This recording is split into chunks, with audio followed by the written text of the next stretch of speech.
He's like 9 years old.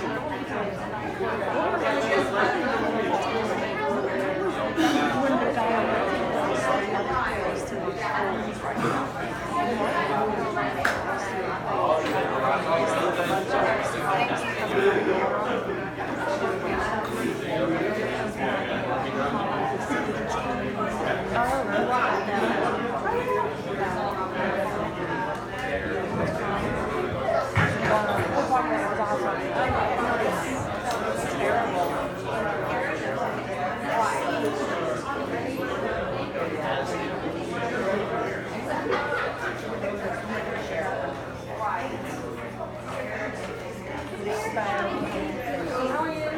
Good. Watch behind you. It's a reporter.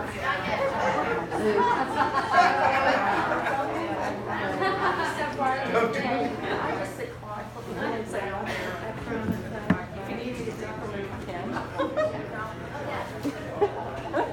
Just don't say something you don't want. It's simple.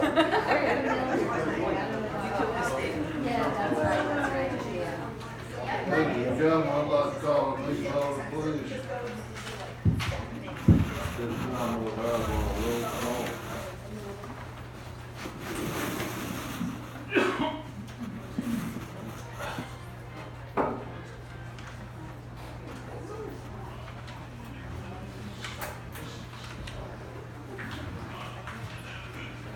Ms. Bennett, Here. Phillips, Here. Ms. Cottrell, Here. Ms. McGregor, Ms. Walsh couldn't be here tonight, her neighbor passed away. I'd like to ask everybody, I was gonna ask Brother Hart to do our prayer tonight, but before we do it, I'd like to ask everybody to say special prayers for the Cottrell family. They lost Mr. Cottrell this week, he passed away Monday, Sunday. Sherry, I'm sorry. Sherry. And, today about 1 o'clock, we lost a dear friend. I think that a lot of people in town knew him as an associate. That's the way she was born. That's prayer for him. Brother Hart, if you don't mind, please do an invocation. Dear Lord Jesus, as we come before you tonight, God, we ask you to look down upon us. We ask you to look down upon our city, upon our officials, Lord. God, we ask you to touch those that have lost loved ones this week, God. Comfort them, be with them, God. And we ask this in the lovely name of Jesus Christ, our Savior. Amen. Amen. Pledge allegiance To the flag of the United States of America and to the republic for which it stands, one nation, under God, indivisible, with liberty and justice for all.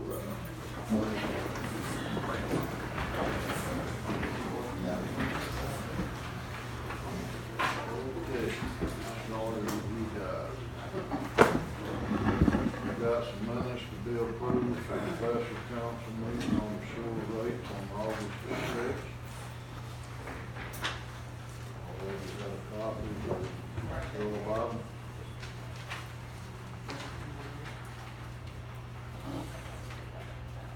Y'all should have a copy of these several weeks ago. Yeah, we just trying to get them. It's hard to keep up with all of this and everything, right? I'll make a motion that we accept the minutes for August the 6th for the special meeting. Second. A motion and a second, all in favor? Aye. Aye. All opposed? So moved. We have another special council meeting with Coast on August the 17th on the daytime. Make a motion that we accept those. Second. A motion and a second, all in favor? Aye. So moved. We have the regular council meeting for August the 21st. Y'all should have had a copy of those to go. So moved. Second. Motion and a second. All in favor? Aye. So moved. That is all of them to the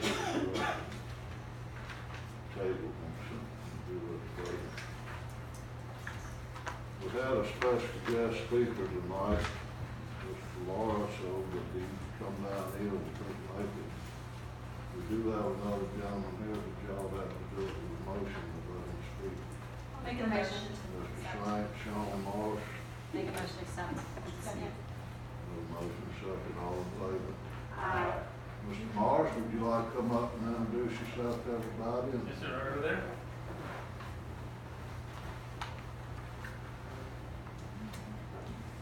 Good evening. My name is Sean Morrison, and I'm running to be your state representative in District 90 on November 6th. I'm running because I feel like we're at a unique point in Louisiana's history. We've just had a decade where the state has had a do-nothing government that's flourished from one budget crisis to the next, but it's over. Now we have an opportunity to change the conversation, to start investing in the people of Louisiana again. But to do that, we have to have people who can roll up their sleeves and do the hard work of government. And I can do that because I spent most of my career as an attorney in government service, as an assistant attorney general in a number of functions. Not as a politician, but as an actual government worker. So let me tell you a little bit about myself. I grew up in what we might call a mixed household, meaning that my father and his side of the family were all Democrats, and my mother and her side of the family were all Republicans. Now you want to know what to look at them, because my father's an oil executive, and my mother's a school teacher who's a member of our union. But the funny thing is that means that we were raised to believe that differences of opinion don't create enemies. They create opportunities for compromise, for negotiation. We create something better than what either side could have ever done on their own. Like a lot of people, I'm not originally from here. Moved around a lot as a kid. But when I came to Louisiana for college at Tulane, I knew this was the place that we were going to make home. I met my wife at school there. We got married actually at the chapel there. Son was born at Slido Memorial. This is truly a great place to live. I think you all know that. I think it's ingrained, especially here on the North Shore, where we have excellent schools, affordable housing, low crime. This is really just a great place to live. And I want my job to be to preserve that and nurture it as we go through growth. I have a fundamental belief that government doesn't have to be the enemy. That in a democracy, our government is us. That its purpose is to serve us, but creating the democracy that we want is up to us. That means we need a government that gets back into the job of investing in work, family, and community, and gets away from special interests and big money. So if you agree that we can do better here in Louisiana, we can do better in Baton Rouge, and we can do better here in Pearl River, I would truly appreciate your support and your vote on November 6th or during early voting, which is coming up pretty soon. And if you have any questions, I'll be sitting right over here. So thank you so much.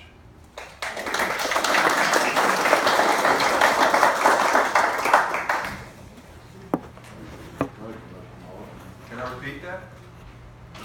You look good enough to vote for today, you say, man. Tulane, you gotta look right here. Tulane, there we go.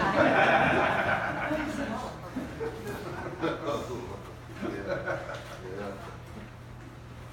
Okay, at this time, I want to open a public hearing for our proposed amended budget for 2018. I think all of y'all received a copy early, but we did make a change in the water department, sewer department, I'm sorry, since you got this copy. Also, Mayor, we had one change in the general fund that I just noticed Yeah. that we have to make. So if you were looking at the general fund, you see where computer repair, replacement websites is proposed to go to 12,500. That needs to be 10,500. And we're going to take that 2,000 and move it down to the miscellaneous. The miscellaneous right now is a little bit over. You see where that red 3,000 is? That has to go up to 5,000. Does everybody following those two? So we have to take 2,000 from the computer repair, replace website. So it's gonna go from 12,500 down to 10,500, and then we have to move the 3,000 miscellaneous up to 5,000. So that was the one change in the general budget. I just noticed.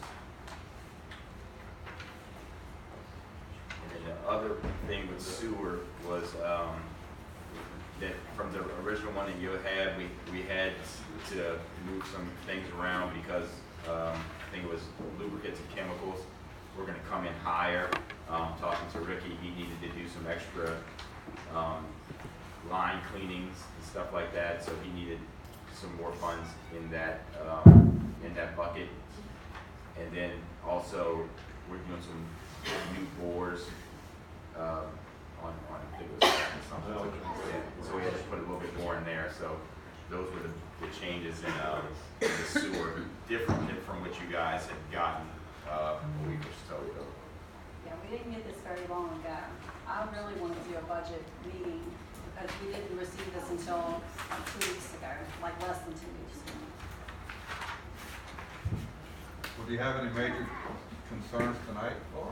Well, how many of these amendments, so we have about 20 different amendments to this budget? I mean, I see Y'all got a copy of You it mean- 2 weeks ago to work with. I mean, is there, less yeah. than 2 weeks If you had a ago. problem, you should have brought it to me. Less than 2 weeks, it's been taking me 2 weeks just to decipher it. I mean, I don't know how much sooner I got to give y'all this stuff. I don't understand what's going on. Okay. We can vote if you want. My recommendation would be to have a budget meeting, but You're revising the budget because the funds are not coming in like they're supposed to. I gotta revise the budget to make it work. I did the cuts in my department. I didn't do none in the police department at all. They moved funds around in the police department to make it work. But other than that, there's not no major changes here. It's just making the. I don't think it's unreasonable to ask for a budget meeting. I haven't gotten an email from anybody I've about never wanting gotten a no budget meeting. response.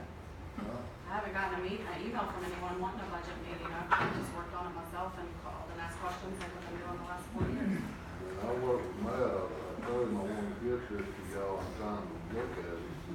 And I thought we did, but That might be questions and answers. I don't know. just the only thing I would mention to, like I said, I mean, everybody knows if you have questions, you can call me and we'll meet with you or the mayor or whoever to go through it. But we, just so everybody knows, the revenue projection is less than what we thought in the beginning of the year and what was projected in previous years. It looks like we were going to get less revenues, and that's through June.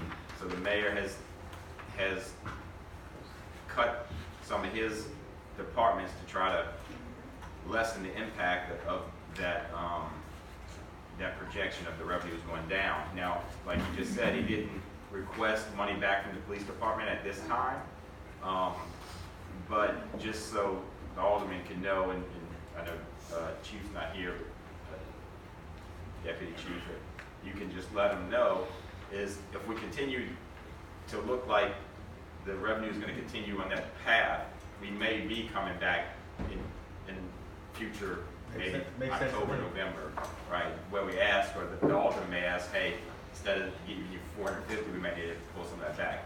Didn't want to do that this time because, you know, it could turn around only 6 months in. Right. And because you guys have a lot of your budget is in manpower, he didn't want to impact any of that, right? Right. So I just wanted to give everybody that. and the thing is, if we don't adjust this, we go to pay any bills, we even need to pay them. I'm not gonna pay them and be overdrafted in the line out, so that's the reason we had to revise this. It's just, I took cuts in my departments to make this work. I didn't cut nobody else. That's why I cut too much, we had to add back to the sword in 2 items. But And just to make it to December, we're gonna have to redo this budget again, and look at it in December. I'm just trying to make it work now because the funds are coming, it's just not coming in the way we anticipated. We actually might come back to We're y'all. all suffering from it. I've tried not to cut the police department because it, you know, it's there. Let's finish the year out, then we'll look at it and work on it. But I'm trying to make it work. That's why I took a few cuts. If y'all, once I present this to y'all, if y'all don't call a meeting to work on this, I don't know. Nobody said nothing to me. I've got no email. I made a couple of nothing. phone calls, but I didn't, and I talked to Matt a little bit, but yeah. I think it was Get a quite- message, y'all, I'm telling you, if y'all call for a workshop, we call them. I did my part and revised it, y'all gotta look at it and work it. Because what we've got, I mean, we'll have to revise this at the end of the year, but Yeah. when we adopt the, senior assistance, that's gonna cause a different flow of money with the sewer system as well. Well, it should, the thing I would, me and the mayor talked earlier, and I would say that we're probably gonna have, so this is based off of June's actuals, so the first 6 months.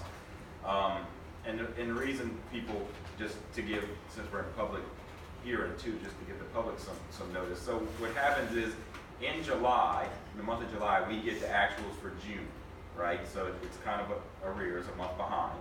So then we take the actuals for June in the month of July and we start plugging it in to different spreadsheets to look at where each line item is, what's the burn rate on it. Then, sitting with the mayor, we go through it and say, okay, well, at the August meeting, we said, hey, we have to have these amendments, we do the introduction. So then that puts us here in this meeting. So really, you got the June numbers in July, then we work it in July, introduce it in August, and then vote in September. So it seems like, well, wait, we're in September, we're working on June numbers, that's a big gap. But it's just, it's really not as big as it seems, just for the working process. However, we're probably gonna have to come look at this again, maybe even introduce an amendment possibly for next month so we can vote on something in November, because we wanna look at it again using October's actuals, you know, before the end of the year.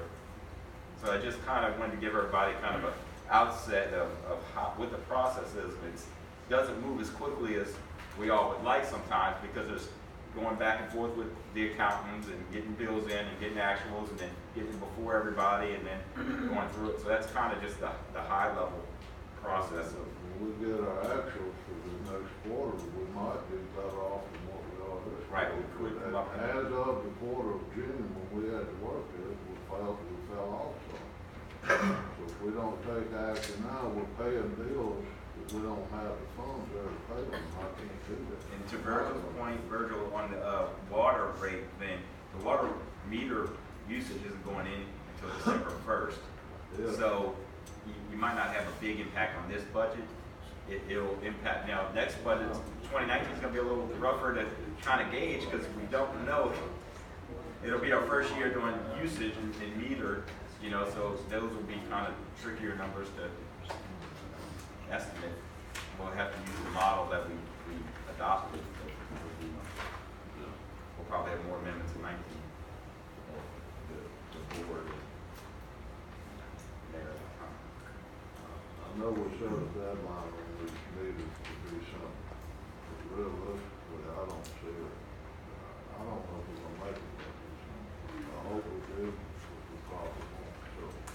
We still got 2 months to get the senior citizen program in place. If we don't, so we passed an ordinance saying that we would start December, so you guys will have to amend that ordinance, so we'll have to introduce that in November to vote on it for December to If push we're it. not gonna make it by November, we have to do an amendment to do it again. So, in the reasons we're not gonna make it, we're just not gonna have them installed, all the meters will be in. Well, we've got most of them in, but we're still repairing a bunch of them because all the parts didn't come. Right. We got, say, 95% of them repaired, but we're still waiting on parts.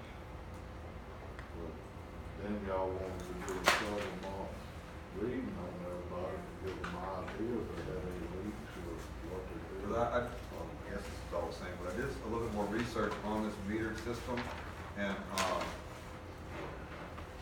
course, they all have to be turned on, of course, but we need to have, like I say, I guess it's, in what I was reading is called a calibration period, to make sure that all the meters are reading correctly, all the data is correct.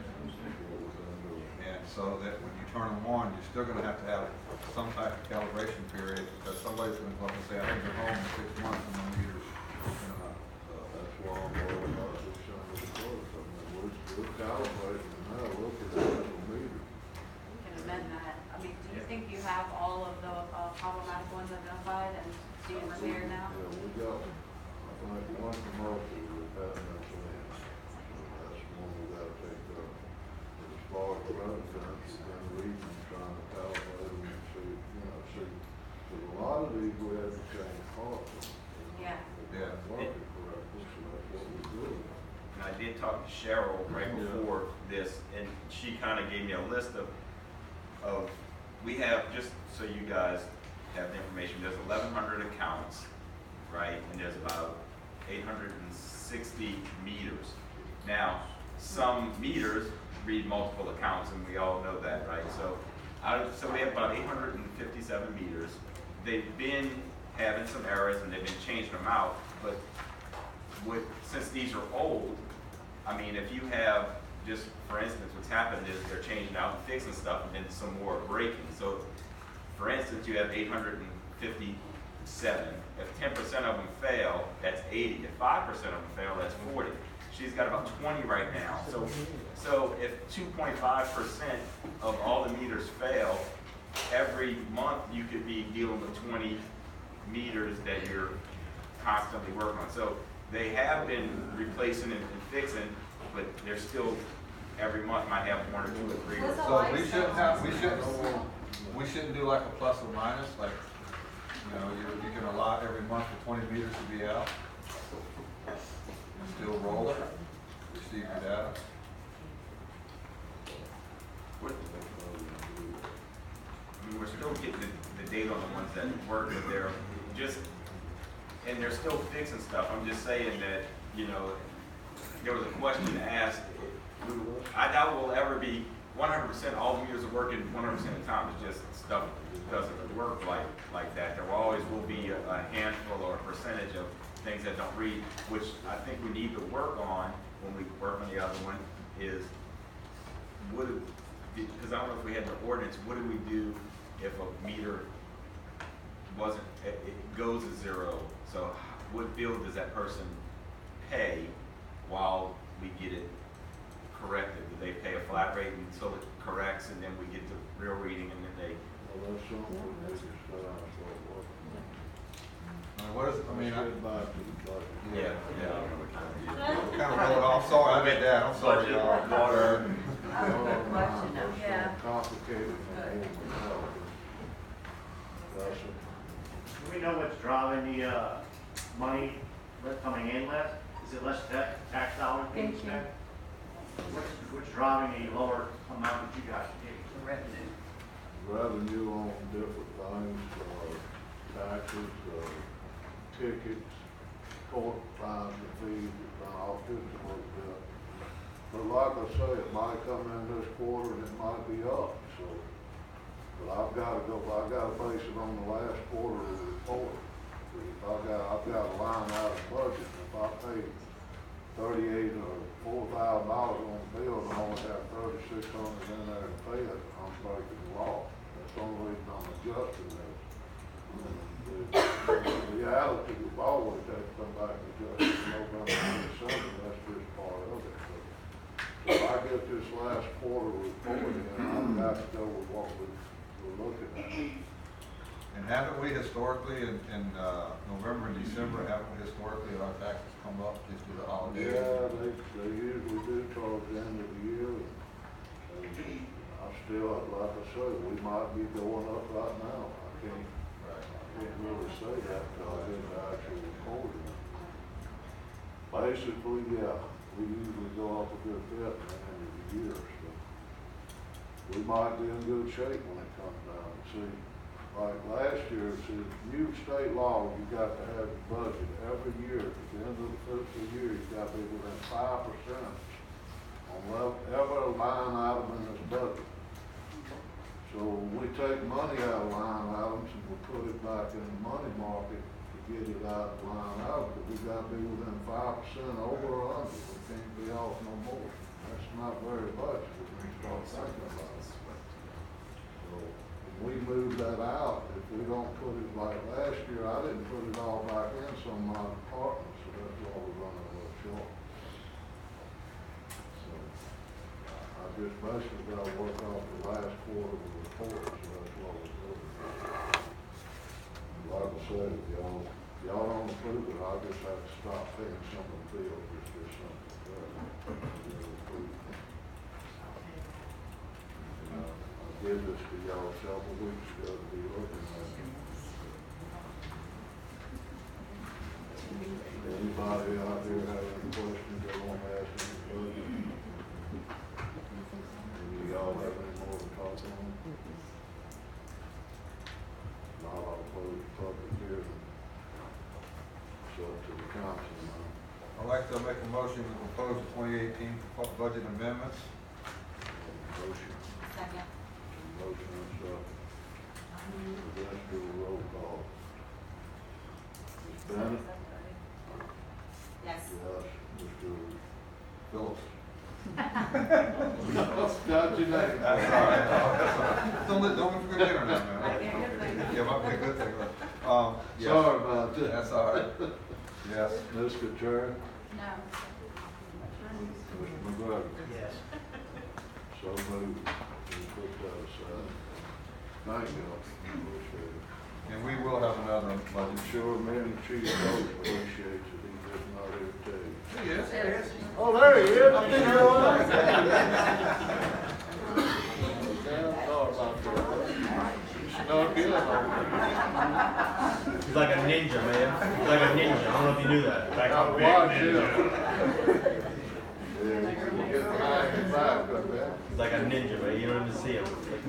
Came through the ceiling. That's the best part about him. I was thinking underground.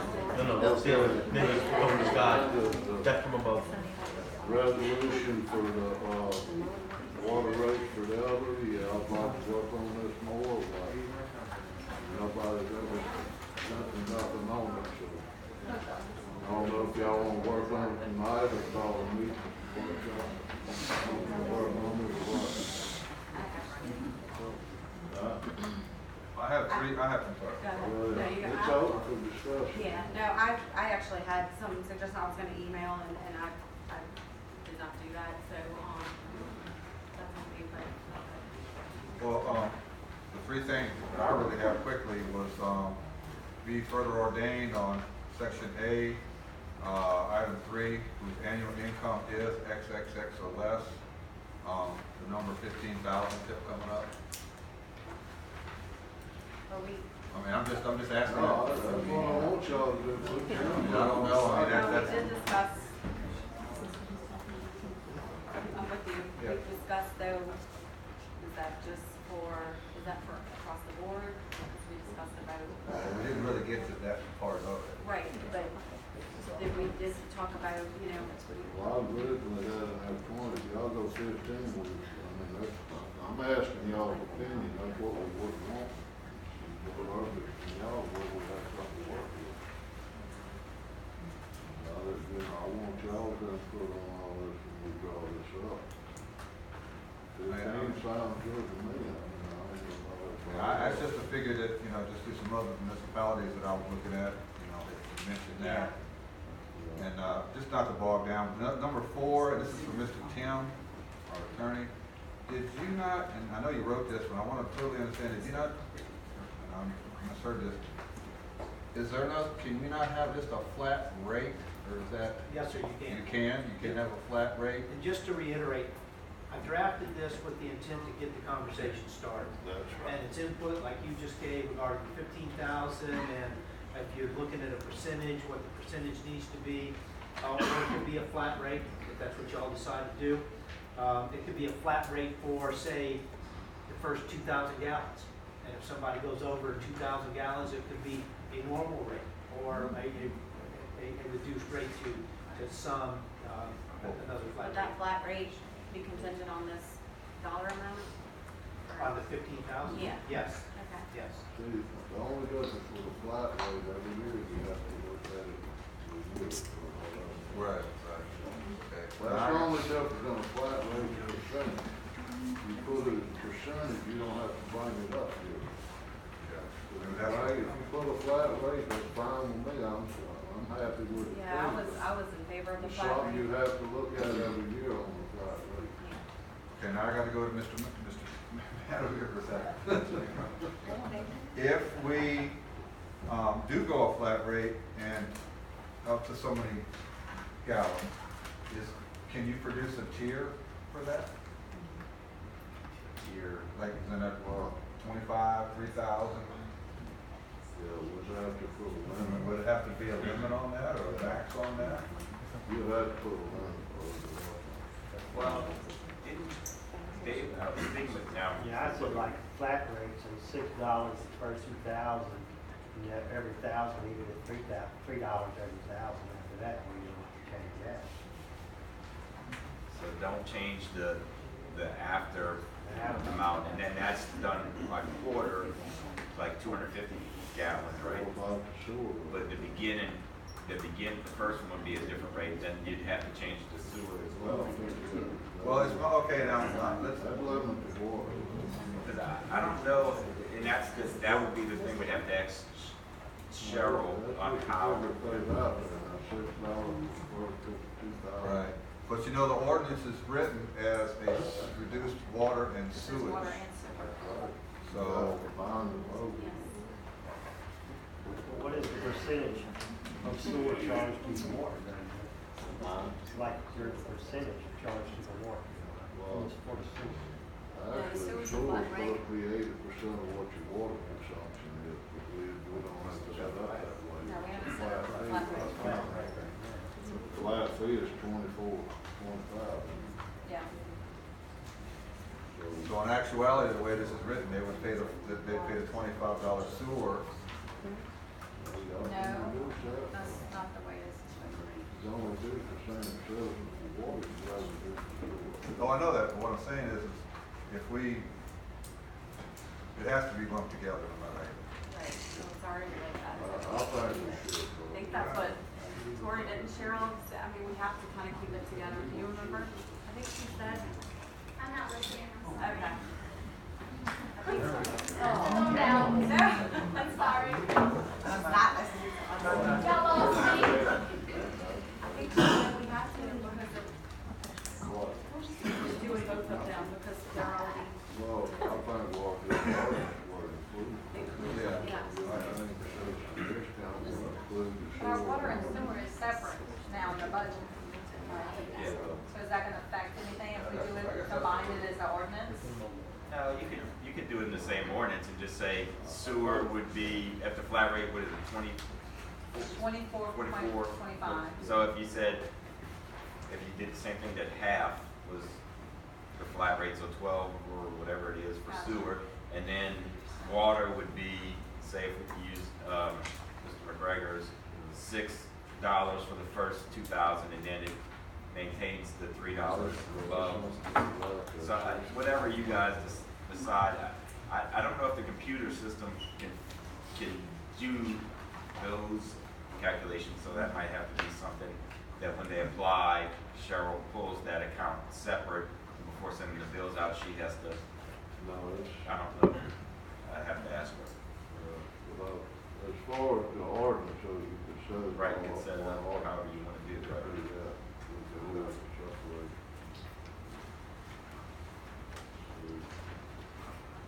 Y'all have any thoughts on that, on the sewer part? Or y'all have any more on that? Water? The only last thing I had was at the very, very bottom. It says together with an interest, you know, if you find that you're being falsified and everything, somehow 10% sounds just too low. And we don't have a municipality fine in this, should we have one? Or is that 10% fee that you're charging, is that considered the fine? It is not considered a fine. It's interest on the money that the town would have otherwise obtained through the proper rates. So that would be in lieu of a fine? Not necessarily, no. Well, y'all have to determine the fine. If they're falsifying, it should be additional. Yeah, there's other laws that could apply to somebody falsifying, for example, falsifying a public record. Well, that's what this would be, that's what this would be, though, public record once we receive it. It would be, but this interest rate is solely to make the town whole on the money that would have come in, but for the falsification on the application. Y'all have to set the fine fee.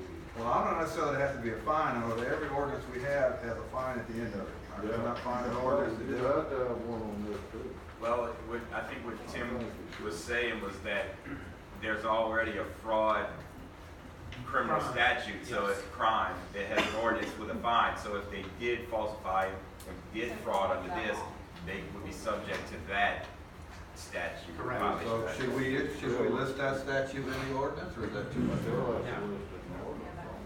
Probably have to list it number one. It is, Matt, like Matt says, there's a separate law that applies to that activity. Okay.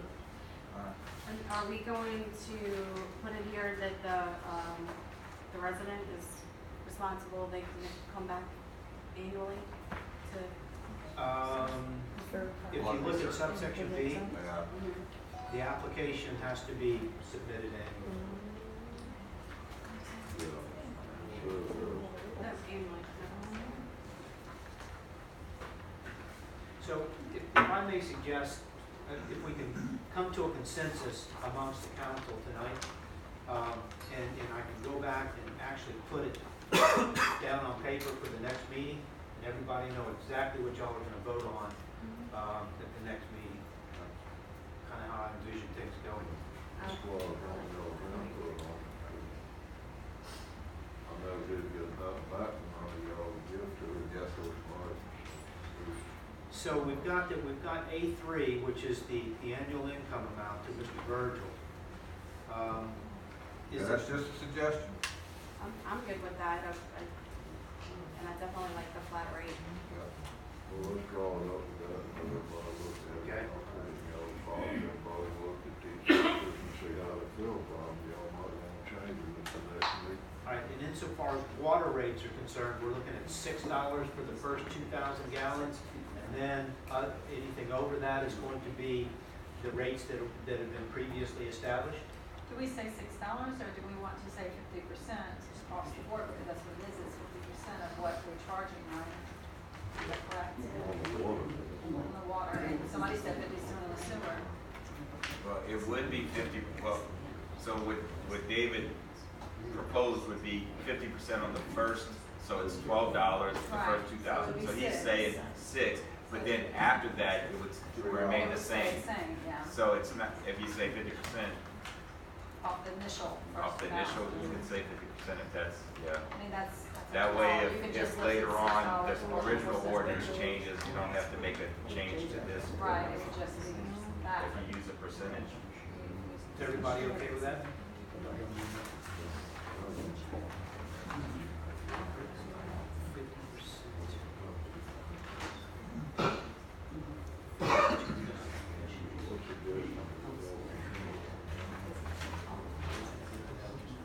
I just need to make my notes. So Yeah, go ahead. I can remember.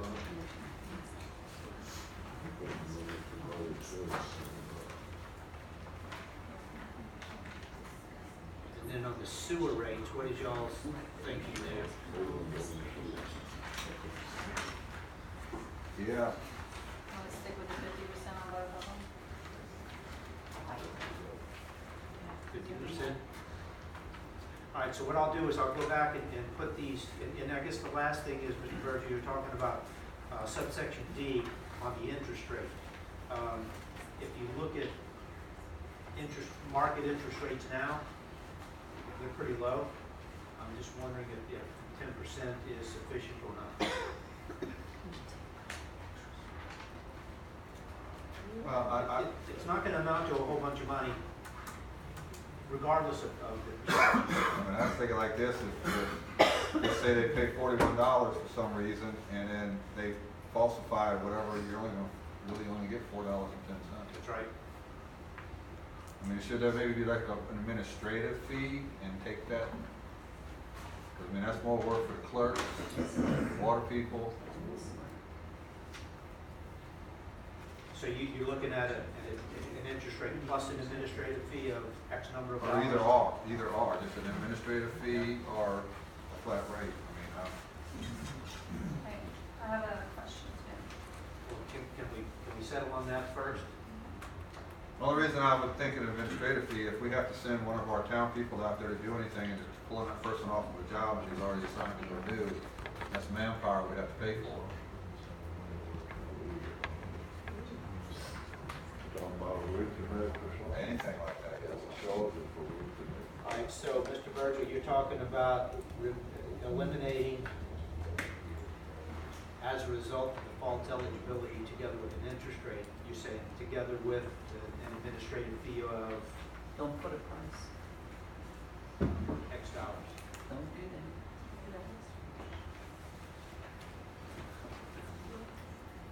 I mean, I'm not familiar with it, so that's why I have to lean on you guys.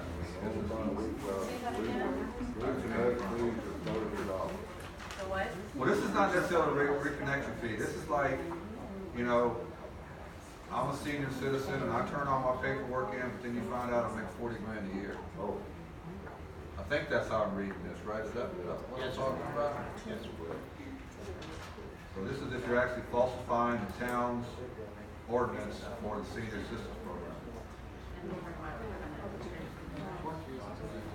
Should they just be responsible to pay back that, and what they didn't pay, plus something to that?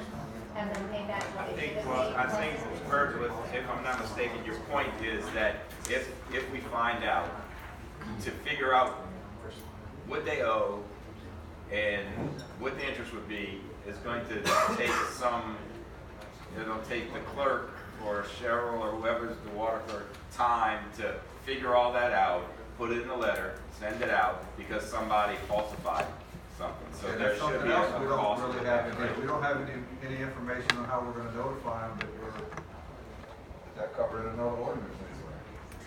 I don't think so. So you get about to send you a certified letter, it costs the town money. Yeah. I think that should be covered in here.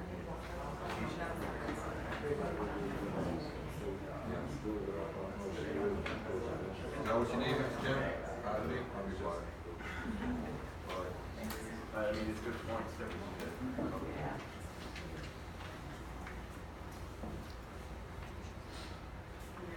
Virgil, did you not do an administrative fee for 10%, whichever is greatest? Good idea. We usually, Mr. Joe, administrative fee is a flat fee, usually. Yeah, charge a flat fee for 10%, and if the 10% comes in greater than the flat fee, then you go with the 10%. But if the 10% is less, then you go with that flat fee. Whichever one's the greatest, let it do. I would think the flat fee would be greater regardless. But you have the option just in case.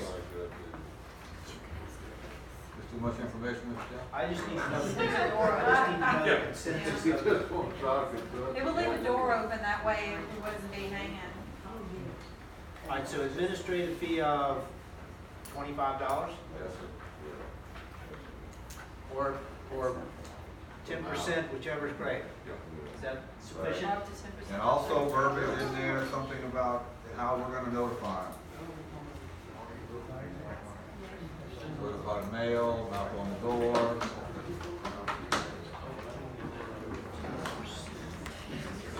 I ain't tagged over the door, but a lot of them get sent back to me. And I asked if they, yep. So when it goes to a public hearing, and we're just kind of working on it, but it's We yeah, it'll come to a public hearing next week. Suggest something now, question. Weird. You have annual income is 15,000 or less, that should be annual household. That's income. exactly what I was thinking. If you're gonna have 10 people living in the house, but only one person. No, ma'am, that is not what this is designed for. All right, so what is it No, designed ma'am. for Then then? you're But gonna that's be what I having was curious about losing too. money. Big Yeah. time. That comes under the line of cheap. Say that again? As I understand it, the water accounts are in individuals' names. And it's the individual who would be eligible for the reduction in rates if they meet the criteria. Even though they have 10 people living there. Well, it's the water account, it's in the individual rates. Really? Okay, that I think. That's a valid, very, very valid It's point. mine. It is valid. We have no way of policing that. But I think the police part of it comes into what Alderman McGregor said, is that they're only getting the 50% on the first 2,000. So they're paying full price for anything. So if you do have 10 people in and they're using But they also 10,000 get half gallons, sewer they're paying too, full though. price of the remainder of the gallons. Yeah, they're gonna have to pay for it. So it's kind of targeted that if you have an elderly person that's kind of poor and they're living by themselves and they're only using the 2,000 or less, then they're getting a discount. If they have a whole family, they're still gonna, they're still gonna get some discount, but if they're gonna be paying the full price for every 1,000 gallons. There's no easy way to. All of them, that's gonna we happen. don't want to put how We may, just chime in and add another little thing to Yeah. that. We might have to have some type of appeals process for if we have an That's issue all where right. they're getting, That's all right, I'll take the heat for it. they do have a chance to rebuke that they did not commit fraud or anything, so we have to allow them a little window there to. Just to be clear, no one wants to put total household into this ordinance? I I would like to. don't really know how we would enforce that. It's just so novel. The only way it could be enforced that I would think of is if the water clerk comes to the mayor and said, hey, citizen X is on our system for the seniors fund, but they're using 30 gallons, 30,000 gallons, whatever, there's gonna be a flag somewhere come up. And then we'd have to investigate that. Who does that investigation? But you don't have a case against them because you're saying the income, if they are only making the 15,000, but they have 5 other adults living in that house. I have a neighbor that's that way. Yes, ma'am. One person is on the bill, but there are 6 or 8 people there at a time. Yeah, but that's Matt's point. If somebody comes in and in that particular instance, after the first 2,000, the discount will not apply. So you're only gonna give them a discount on the first 2,000? Correct. And the half of So the you're not sewer gonna they lose for too. anything. And what? Half the sewer, they only pay half the sewer though. Now, if it's a senior citizen, they're gonna get a good discount if they're not abusing it. But if they go abusing it, they're gonna pay the same as you or anybody else. Yeah, right. And to your point, when my grandchildren spend the weekend with me, my water bill and my light bill go up. That I don't have a problem with. But when my neighbor has like 6 or 8 other people in and out almost every day. See, our problem is we gotta bill one person for a bill. We can't put it on several people. I think that'd be the way to cover it. That's just my thought. Oh, I'm sorry. Just as a business owner, and I do offer senior citizen discounts, and I can tell you, just be careful because of her point. I do have many accounts that, and I run a trash company, so I give them a senior citizen discount because that's who I met, that's who I had, but there's 9, 11, 7, 9 people living in that house, and I'm picking up 4 times as much trash at that house. And literally, I have about 27 accounts that I have to pay for their trash to be thrown away because it's more than the amount. And I don't want to be, unfortunately, I don't want to be the bad guy to go tell that senior citizen person, I'm sorry, but I can't pick your trash up anymore because not you, but the 17 people you got living with you, because then I'm going to be the bad guy in the town. And I run across it, I went back and I spoke to you about it, Mayor, and I went back and looked at my record, and we have that many here, that many's in the house, and I'm picking up 4 to 5 trash cans twice a week for that cheap rate that I do for senior citizens. and I know I'm getting a whipping on it. I just don't want you guys to lose money, and I know you're only saying it's $6. We have a lot of older people here. Yeah. If you got 100 older people that sign up for this, 100 times $6, it comes out to be a lot of money at the end of the month. Do you have a solution for your problem? I don't. I tried talking to them, and I tried discussing, I'm gonna raise your rate, and then, I try to be the nice guy. I'm all about service. Besides talking to them, did you have to investigate any other? Oh, no, there's that many people, but that one older person's the one that signed up, so I signed her up under the senior citizen thing, and I lose money. Maybe it needs to be for the first 4 bags. Yeah. How about a scale? Go ahead and put a limit on this bag. Scale. And I hate to be the bad person, Seriously, scale, if you're gonna spend water, you So- scale on it, only lets you do two. I just wanted to pass that along to y'all guys. Do you know how much you could put in one trash can? More than they $3 for every 1,000 after we control the Is there anything else that I need to add to this ordinance? Ms. Bennett didn't say about the appeals process, so if somebody is found that we're pulling their application because do we want to give them some kind of appeals? Would that be go before the Board of Adjustments? Yes. Now, that would be zoning. That would be Board of zoning. BZA is the zoning So deal. we'd have to have an appeal board, I don't know, we'd make it up. Would it be, okay, Mr. David, would this be an appeal board of you and whoever you decided to help you with this, or? I think we should word it in the ordinance that it comes before the Board of Adjustments. You got all of it. 'Cause I mean, if somebody wants to fill a case, we can run our evidence, they got to present theirs. I mean, we have, y'all do all appeals now, it's a special permit, so I wouldn't want to put it on the plan. Okay. So the council would sit as the appeal here. Okay. Well, I agree with that, but then I don't, if I'm not the one okaying the application in the first place, but I'm gonna be the one that they appeal to. Put it on the mayor, and he has to Well, probably yeah. ask for approval. Yeah, as long as we have all the information, I'm good, I guess, it'll be all right. I mean, we will be getting all the And I information don't from know both how, sides. if we put it on the mayor, and then he makes the wrong decision, No, I and definitely y'all think gonna get the flag for it. Okay. But we will be, That's the we way I provided feel. everything from this end and from the resident. Is there anything else? The How other about- thing, How about putting on your application form, number of members in the household? And then if they lie about it, you've got the fraud income too. Yeah, they're consuming all those gallons. Well, what's gonna go on the application depends on what's in the ordinance. So, we're not there yet.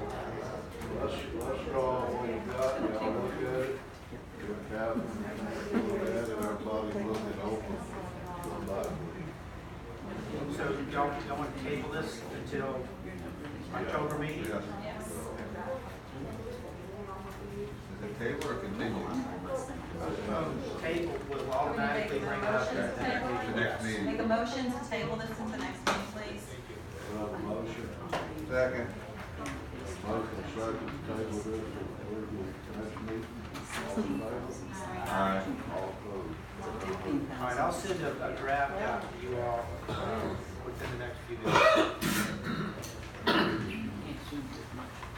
Okay, next one, then we have a table item, you know, we can bring it off back on the floor. I'll move that we take, the tabled item of the acceptance of the minutes for July 17th, the council meeting off the floor. Yes, ma'am, that's what it's for. Second. Motion second, all. Okay, this is for the minutes, for the July meeting, it was tabled. Y'all got a copy of it, all the changes was made, everybody okay with it? For discussion purposes, I will move that we accept it, or make a motion. Discussion We have a purposes. second, have a motion and second, okay, it's up for discussion. Okay,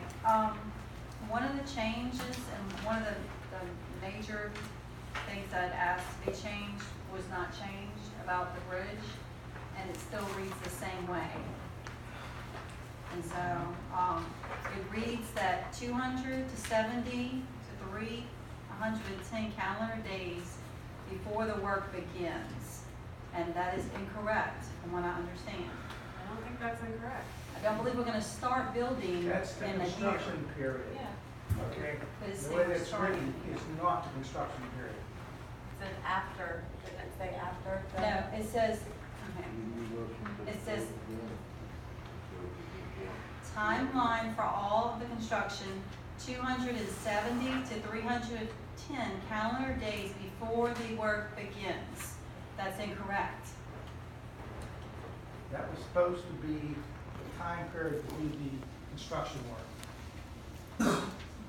A lot of time for the whole project. But starting after the contract is signed and they start, that's 270 to 310 days to complete the project. Which we talked about was, last month when we were talking about that, we were saying it would be around this time to the end of 2019, that would be about that time frame. Yeah, 'cause the way things are going, I'll talk later on, it probably takes another 2 months to get all the land acquired because of that succession. We've got one area where people have died and it's sitting in the succession, and you have step process on that. We hear about it every day. But to clarify, is, because the way I understood it, you said it, is, my understanding was that numerical number was for the completion for construction, the entire construction process, which would be about this time next year, or later, before the end of 2019. It's all triggered on when the contract is awarded. Right. It'll be later, Yes. 2020. So, is that the? Because it's not reading like that. The way it Right. reads is that we're gonna actually not start it until 310 calendar days. It's gonna be completed hopefully in 310 calendar days, so it needs to be reworded, because that's very inaccurate. That's a really big deal. I'd like to make an amendment to this motion, I please. don't see, minutes are highlighted in the meeting, they ain't supposed to be word for word, everything is said.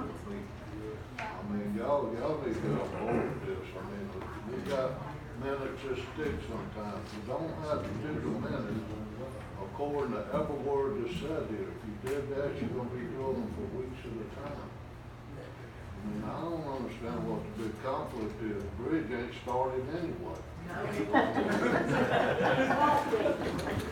be started in the state just done, and ain't nobody here can do it any faster than what's being done. I'm not complaining, I just said that the minutes should be accurate. That's all I'm asking. We got a motion I'll and make a second motion on that we the floor. accept the minutes as they are. We got a motion and second on the floor. All in favor of the minutes being passed? Aye. Aye. No, Dave? So much. okay. You would listen to that one more time and change that one more Well, time. you can't change it, we just All right, accept it. leave it alone, never mind, it's passed. Well, I mean, that's why I was trying to say Leave this. it alone. Don't touch it. Just a point of information, if We this, business, just a point of information, Mr. Mayor, if the clerk does happen to go back and listen to the tape and there is a discrepancy, we can make an amendment to this next meeting, couldn't we? I don't see what's the big deal. Well, I'm not, I'm just saying, I mean, if they- The bridge ain't started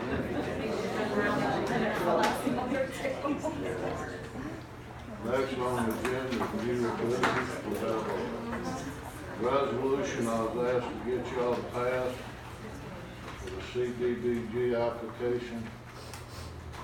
This has to do with Freeman's block grants. All we're doing is giving them permission to apply for us. When it comes up. What does that stand for? Community Development Block Grant. Thank you. Municipal development block grants. Sorry about But they want a resolution from y'all. I don't know. totally different than Ghost Self, right? All falls under those stuff, FEMA program and everything. But it's not related to, We have, if you come eligible for a grant, then apply for it. We still have 2 POs or 3 that's still open with Ghost Shop. have we gotten any recent updates on that? We're supposed to be finalizing those last 2 that I know of. That's the only response we've got. Where's But Ghost if Shop? y'all want the resolution read, I'll have the clerk read it. Government, governmental office first.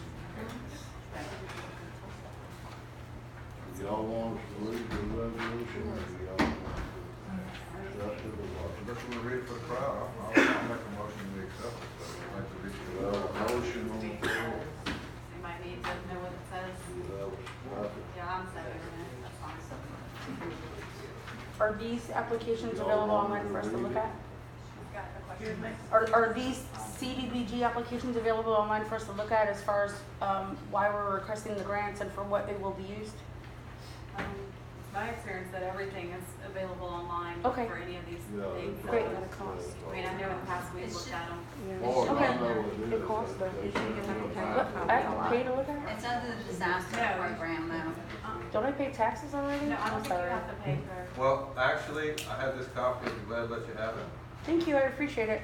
I have a copy if anybody needs it, so. It's $25, by the way. I'd rather owe it to you than to Administration get out of it. It can work on a flat fee for that. We're on a flat fee, 10%. We have a motion, a second, all in favor? Aye. All opposed? Okay. So moved. Oh, let's see what else. Legislative comments. Council have anything they'd like to bring up? I just got one thing. Up to the council, I just wanted to announce the Pearl High School is having the 50th year anniversary of the school on Friday, September 28th from 5 to 6:30 is going to be refreshments and stuff, right? And that is also homecoming night. So it's Friday, September 28th from 5 to 6:30. They're going to have some refreshments. So great. They've invited the town and all of the alumni and so forth. It's homecoming. I have a wedding to go to, so I'll be there. But, yeah. All you guys need to support Pearl High School. Laura, you got anything? Yes, actually, I talked to Mr. Sticker on Pine Street, and he had mentioned that he mentioned to many of the aldermen about his manhole that was marked. It was during the smoke test, and he was just wondering when, we might be getting around to that, so I told him that I would bring it up. Mr. Sticker on Pine Street. Don't pay him no attention. Mr. Eddie? We have to pay Mr. Eddie attention. Mr. Eddie, We love you, Miss Bobby Sue, we love you too. Alright, so. We can come with this. Okay, thank you. That was all. Thank you. Dave? Oh, he's a hot topic tonight. Oh, Mr. Tucker, he's not even here. Oh. You think I can? Give you chances to 90 that pipe up high for you. Dave, I've had Ricky look at it.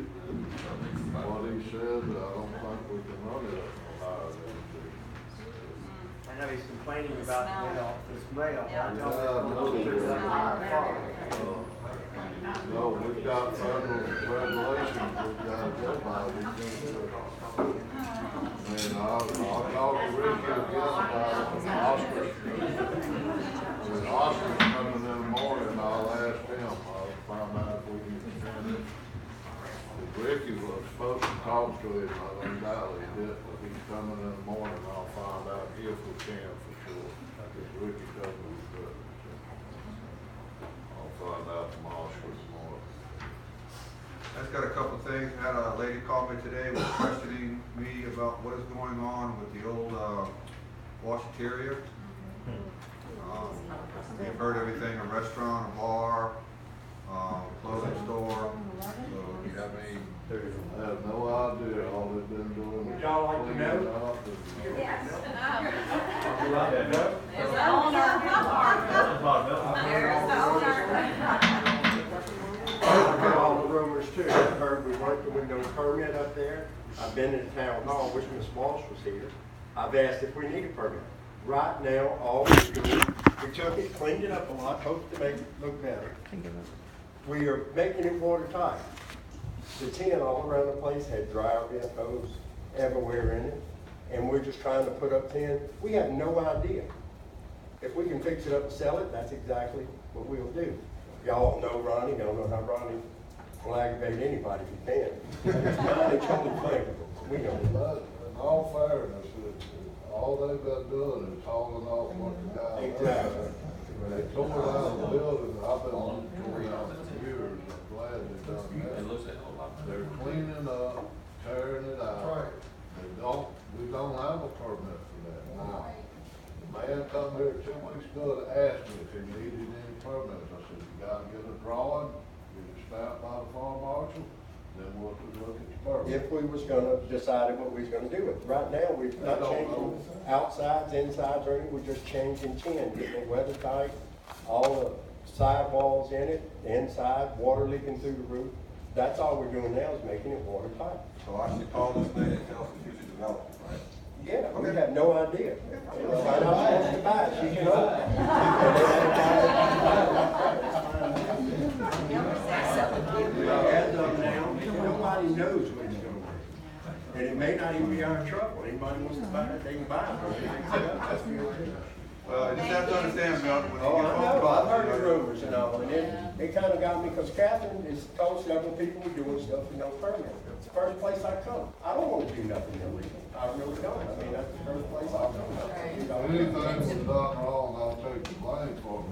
Man, come up here when you bought it. I went up there and looked at it personally. That guy left a mess. They hauled stuff to the washing guys.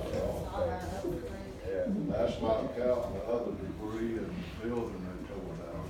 Well, to my knowledge, we don't need, there's no permit needed just to tear up. We don't have, if y'all want to put one on the books, you have to do one. Yeah. Not on our books. But just let us know if you, I mean, change anything, but as of now, No, we we're don't. just cleaning it up. Yeah, we don't have this really know that I Now, know. to be honest with you, I went up there today, Ronnie had the front section tore. I asked him to put something up there to keep kids from running fish out. He did, that's He it. did, he had put something temporarily up there just to block it from kids running off the street and going in there covering the floor or something. But I did ask him and Charlie was there this morning, and they did it today. That worked, they'll come up there when they first bought it, and asked all that. And I couldn't find where he had to buy a permit to clean it up. All that. Well, thank you, Mr. Milton. When we decide, we'll be here for the permit. He was told what he had to do with the person. Okay, I got a couple more things. There is a rumor that there's an election coming up. Okay. That's a rumor. So, if anyone is running for public office and would like to have any airtime at any home football games, how are we gonna do this, Mr. Tim?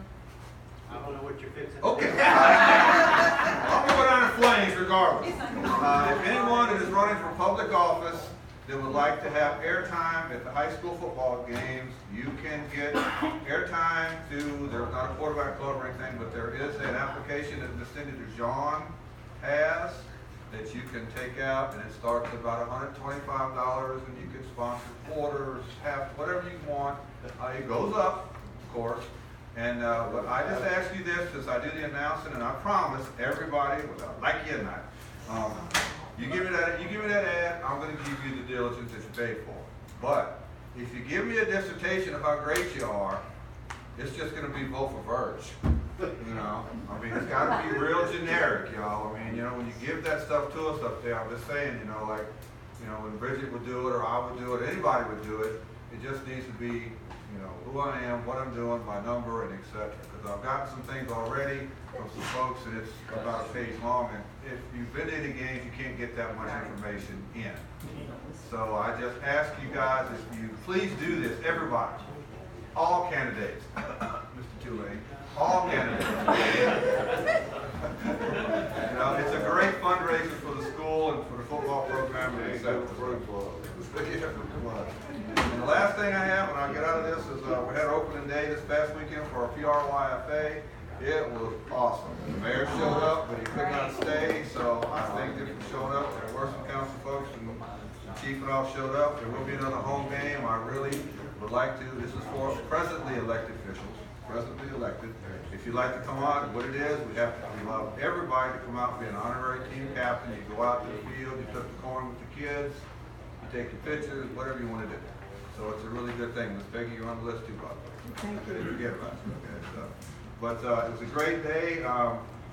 My team lost 14-16 in double overtime. So it was pretty wild. So, yeah. Anyway, but Sound like when LSU opened. yeah. But anyway, that's what I had. And thank you for guys for coming out. Please think about that ad for quarterback club for the high school because it's a good venture. So thank you. So the money goes to the football program? Yes, ma'am. Go to the football program. Okay. Anybody else?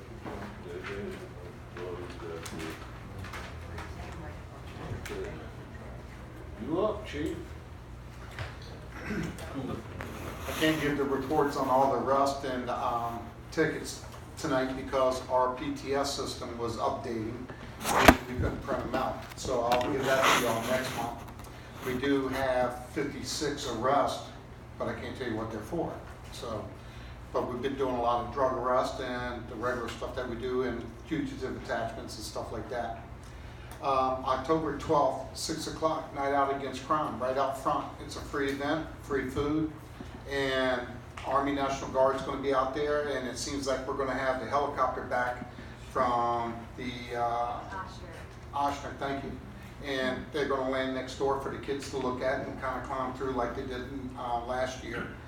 Now with the Army National Guard, they're bringing out a bunch of stuff to play in, and warriors that you get dressed up in, the hamster balls I call them, where they get to bounce each other, everything. So it's really going to be a fun event. I think it's getting bigger and bigger every year. So again, 6 o'clock, and we're going to have our regular MC. Thank you, Virgil. So he's going to be singing for us. Yeah. I will come out dressed as Elvis just on my Aunt Bobby Rose, because my Aunt Bobby Rose loves dressing Elvis. You're right, I sure do. Nothing like it.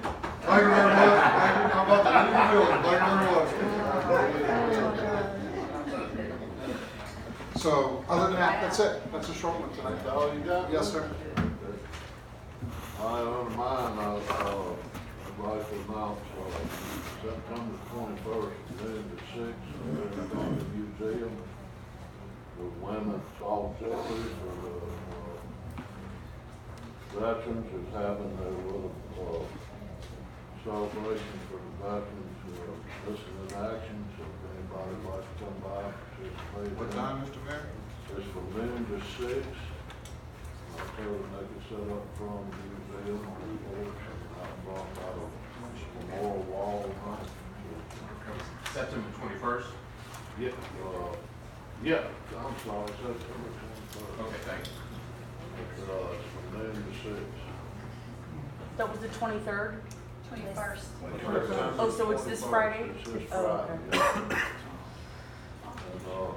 And, they come to me, I love to set up a wall over there and all about museum, so that's what it's gonna be. And, also for those that's interested, Coast will have a meeting the 20th, which is this week, Thursday at 2 o'clock. For the people that want to be involved in the events and all for the elderly. We're having a meeting at 2 o'clock over there, Thursday, 9/20. Just found this out today. 9:30. Yeah, it's this month, this week. Thursday. Just discuss that in this period this evening, so if anybody wants to show up and meet, that's what it's about. As far as the bridge, I'm gonna let Mr. Dean report on that, pick this up, because I had to get the report from him, I couldn't get it from nobody else, so. We'll let him do that report for us tomorrow. Still having the river cleanup, right? Yeah. Second. Saturday. We're having an annual river cleanup this Saturday over at the Fish House. We're off the interstate. If anybody wants to participate, you're welcome to come. I'm supposed to cook. I don't know if I'll get along here this year or not. The food's being delivered Friday, so you have to come up at We'll have food for everybody when they come back. We sit outside and eat. It's really a nice event. We always have a good turnout for it. What time does it start, man? The river cleanup? 12, no? No, the river Oh, cleanup. But there's a wildlife festival also. Yeah, with the wildlife festival too. 9 to 1. 9, 10. 9 to 1. Nine to one. Flip a coin. It's 9 to 1. We usually get there about 8. After party. There we go. 9 to 1. They're also having horseback riding for the kids and all that. At the Fish House, they have an after party. Also, like, Afterwards, they have music, band playing, stuff like that.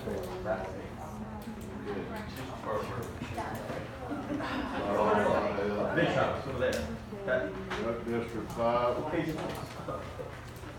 Oh, I did have one thing, I'm sorry. It involved you. I did turn our permit in to the Corps of Engineers for boat landing, so as soon as I get that, we'll be back on the go. You did not have to have a permit from wildlife officially. No, we don't have to have a permit from wildlife official. I've got for this one from the Corps. I'm waiting to hear back from them now. So as soon as they call me, we'll get that straightened out. And then we'll be back on the go. That's part of yours too, so. That's all I've got. We met last night, the recreation department, and we're still committed to the boat launch. And I'm gonna get back to the boat launch for a minute. We also have a project going, and it's in with our electrical engineering to, light the track at the high school. And, all of that is being run through computer programs and everything to make sure we get the right size, poles and our cabling and our fuse boxes, breaker boxes are of adequate size. And, as soon as we have all those details, we'll be bringing it to the council and in the town. Hopefully get some flyers up, and, we'll be looking for a little funding on that. Our rec department is, committed to it, and the Little League, flag football, contact football, all the youth activities that fall under that umbrella is committed to it. And I know it's gonna be a good thing for everybody. A place for senior citizens to walk, exercise, if they need it, in the evenings, night. There'll be lights available, make it as safe as possible. And that way we don't have to go down the streets walking or anything. But I will say the town's done an excellent job on upgrading the sidewalks, so there is opportunity out there to walk in Pearl River. All right, now that brings me back to the boat landing, all right? Everybody knows that we have committed the project to have the boat landing. Just a little history on this. That boat landing and parking area was built when the interstate went through. And there's Pump Slough, which is a long, straight channel there. That channel The good Lord didn't make it straight. Man made no straight. And also underneath the bridge is another channel that connects to, I'm gonna say it's Yellow Bayou, it comes off the old river there. That's too far up. It's got a name, it's on the state chart. Between the bridge and the railroad trestle, that straightaway comes across low water, connects actually to a bayou that was there. Alright, so that's man-made now. I know that everybody's trying to get rid of, there's some rumors out there. Alright, so rumors is we're not filling in the scenic river, people. That these are man-made waterways and structures. The state actually put the parking area in, and the town has developed two of the accesses to the river for recreational purposes, and I hope everybody's enjoying that. And usually I try to cut my little story short right here, but I have something to say, and it affects the recreation and all. I'm gonna tell you people that I'm not gonna try to tell you who to vote for or who not to vote for. I'm gonna tell you that Mississippi wants to build another lake, Lake Lord, and that Roosevelt. And when they do, it's gonna take enough water out of the Pearl River Basin for saltwater intrusion to come up in that swamp that we dearly love. Is gonna become saltwater, and all the freshwater trees and swamp is gonna perish. I don't know how many people go down the interstate towards New Orleans, but just as soon as you get across that lake on the left-hand side, used to be one of the most beautiful cypress forests in Louisiana. They cut it, and saltwater intrusion is coming there. And no cypress seedlings or anything grows in that area. And I don't talk about 1 acre or 2 acres. There's hundreds of acres of just water there now where the cypress trees used to be. So I'm gonna ask you to start with your local politicians and vote for those that's gonna keep our recreation. I'm gonna ask you to go and get informed for our parish level politicians, which one, with back to, my personal opinion on that second lake is it's not needed, but I believe that we all should get informed on it. I'm also going to ask you to look at who wants to represent you on the state level and find out what their feelings are, and vote your conscience, but register and vote. Thank you. Yeah. I think the majority of us feel like our river is our biggest asset, so. After we attended that meeting in Slidell, I was very unsatisfied. They didn't give us no answers on our river from Bogalusa down at all. No, it was all Mississippi. That following week, I sent an email out with all y'all's names on it, because I know y'all felt the same way I did. Yes, we did. I sent one to Jackson, I sent one to our senator. And we need to ask all of y'all to please write your senators, congressmen, and all of you to fight this thing, because it's gonna destroy our rivers, we know it now down here. It all, according to the latest article, it passed the Louisiana House state reps, like, hands down. So whoever our state reps are that are voting for this, One Lake or Lake One, whatever it is. One night. Yeah, was posted in the Advocate today. So the state reps have voted that yes, it's a I good can thing. give you a little bit of an update. So I don't know what's happening in Baton Rouge, but in DC, that, after that meeting in Slidell, Steve Slot, yeah, I was speaking with Senator Hewitt about this, because this is obviously a huge issue. And Steve Scalise has actually put forward a language into a bill to require them to get a full Army Corps permit. Yes. Now, that hasn't passed to the Senate yet. Right. But it's gone to the House, so Right. that may at least Slow it down some. slow it down, yeah. It just doesn't have a good start though if our LA House of Reps are voting, yes, this is a good thing.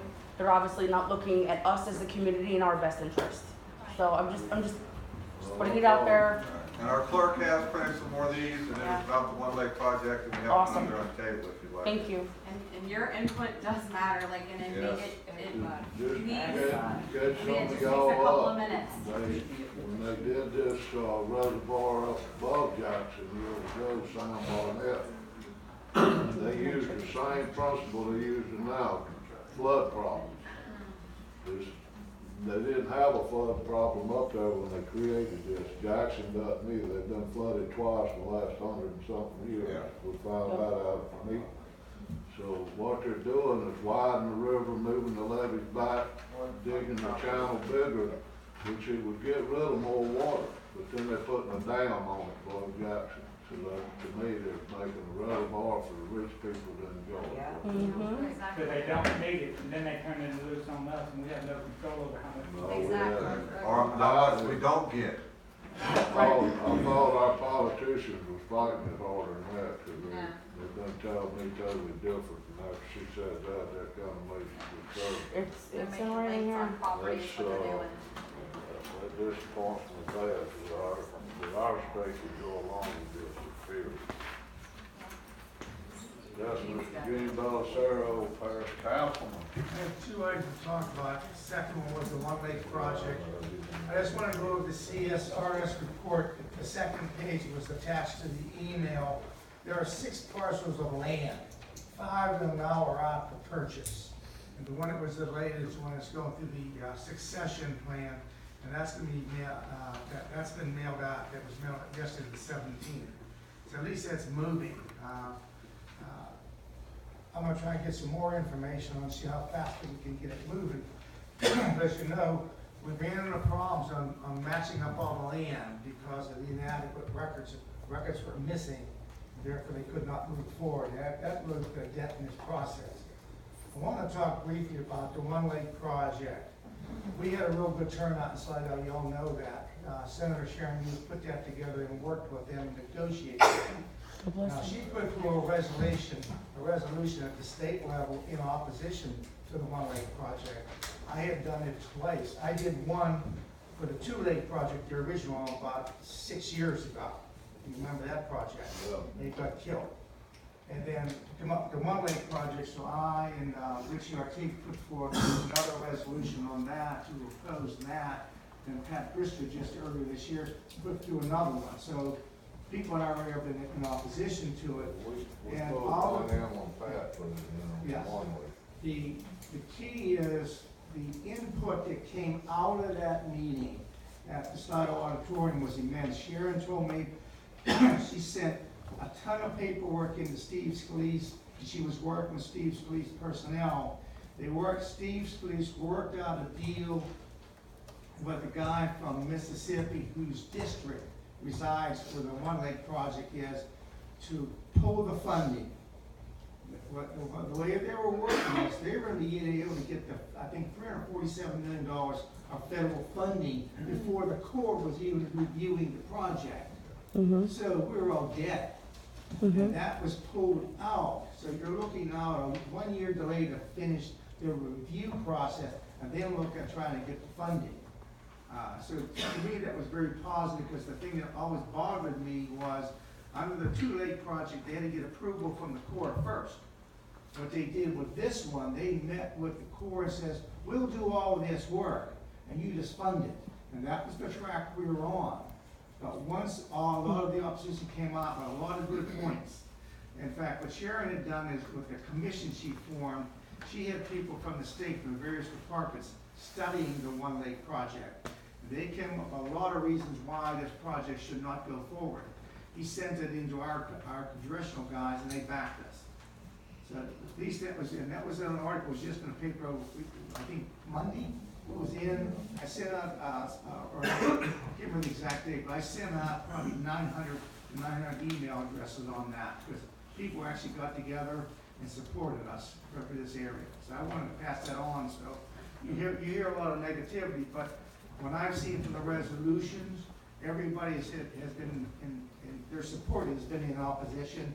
And then what the people did added more to the gave Scalise the ability to rewrite that and get the agreement. And when I asked Sharon the other night about the opposition in the Senate, she said there should not be any problems in the Senate to pass, because it was a unanimous vote in the House, which was extraordinary.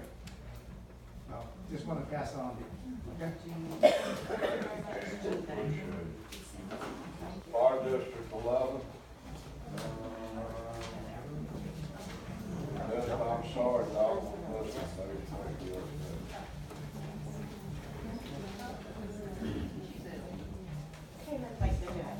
For those who don't know me, I'm Pamela Cole, I'm the Chief of Operations for Fire District 11. As I report, we had 82 total calls we responded to for the month of August. That was 54 EMS calls, 2 MVs, 1 gas leak, we had 1 structure fire. There was 3 brush or trash fires, 8 general service calls. We were canceled on 3, and we had 10 alarm malfunctions. So a lot of that had to do with some issues in the cafeteria at the high school, in case if anybody has any concerns with it. Jack asked me to mention we will be at the Night Out Against Crime. They're gonna bring the Bounce House smoke trailer, so we'll be there for that. We will be requiring everybody gets tested with fire hydrants the first week of October. That seems to cause some problems. And the only other thing that we had was, we do have a millage renewal coming up on December 8th, and we'll have more information on that. It's not a new tax, it's just a renewal. When is that? December 8th. That's all right.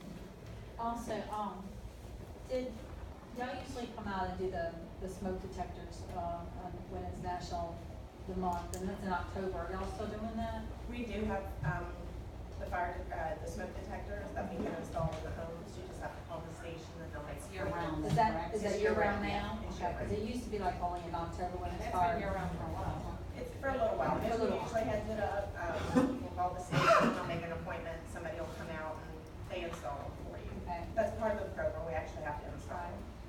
But October is still fire prevention month. It is, so they do a lot with the schools, go out, do little demonstrations there and bring the bounce house with the smoke. But Thank you. Question. I had a resident contact me, and I just forwarded her Jack's email to email Over her. the concerns of the shed fire was. Yeah, so I didn't have an answer to that. I wanted to ask you, the overnight, that's just a one staff person overnight at the station? Typically what happens is there's 2 people at the station on Highway 38 and 1. One of them's usually a paramedic. Okay. If anything happens at night that there's a fire and they're on a medical call, we have 2 people at the other station that are going to respond, and we call a mutual aid. Okay. Because our department's small and funding is an issue, Yeah. to staff every unit with more than 1 or 2 people is an option. So they are looking into adding a third person to the 3081 station to man the fire truck there, but it's still gonna be 1 person on that truck. Okay, and did you get the concern about the people on the opposite side was concerned? They were calling because the fire was so close to the other home. I did see that, And they weren't sure where actually. And it was, again, so that route's been there since 2004, and I think they called 6 times, and they were frantic, and I saw the I'm not pictures. sure who they talked to. Okay, because they kept saying they couldn't, and I think Slidell Fire Department came out or something, which would have happened anyway if y'all, Right. because that was such a big fire. Okay, so I didn't have. Due to our limited resources, anytime we have an active working fire, we usually have either District 7, which is further out Fall River, all the way to Tallahassee, or Slidell Fire, those responders. They I actually. knew the room was a concern. Yes. I'm not sure, it could have been somebody who doesn't work for our district that said that they weren't familiar with the road, I'm not sure who they talked to. And your, No, go ahead. your mutual aid call, that the station on Highway 11 for Slidell? Or is that over, I mean, It's Does it usually come off, connected to does this it one, come off yes. Airport Road? It's, Station 17, comes from, Highway 11, the Johnny Smith Parkway.